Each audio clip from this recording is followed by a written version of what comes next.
பொம்பளைங்கெல்லாம் வந்து சிரிச்சுக்குங்க. நீங்கெல்லாம் நீங்க சிரிக்கும் போது எனக்கு அப்படியே பொசுவதுன்னு பத்திக்கிட்டு வருது. உங்கள்கிட்ட அந்த டிசிப்ளின் இல்லையே மேடம். என்ன டிசிப்ளின்? சாதாரண தண்ணி சண்டைக்கு ஊர் சண்டை எழுத்து விட்டு போயிடுவேன். அடிச்சு பாஞ்சு அதுலயும் பக்கத்து வீட்டுக்காரி 2 பேரும் தண்ணி குடிப்பாங்க. குடிக்கும் போது அந்த குடத்தை லேசா கால் பட்டுட்டா 2 பொம்பளையும் மசுரை பிடிச்சி சண்டை ஓட்டு உருண்டு கடைசியில பார்க்கிறேன் ஒரு பொம்பளைக்கு மசுரே இல்லை. இப்ப தோப்பு முடி கடைசியில புருஷன் சண்டையை வந்து விடும்.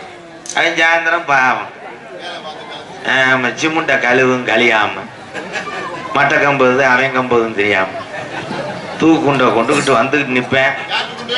அவன் கொண்டு தான் நான் முண்டேன். இது ஜெயிசா ஏத்தி விடும். எங்க நான் உனக்கு முந்தான வரிச்சது உண்மைன்னா நீ போய் அவளை தூக்கி போட்டு அடி. இவன் தூக்கி கட்டிவேன் சட்டி இருக்க வீட்டுல சட்டி இருக்காது ப்ரோ. அவன் என்னைக்கு போட்டியா வேணா அதிசயமா வச்சிருக்கிறேன்.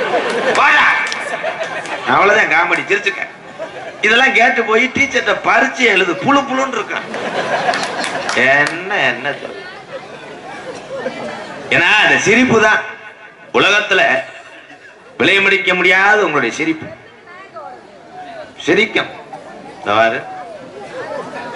தள்ளி படுத்திருக்கலாம். எறும்பு கடிச்சிருன்னு சொல்ல வரேன்.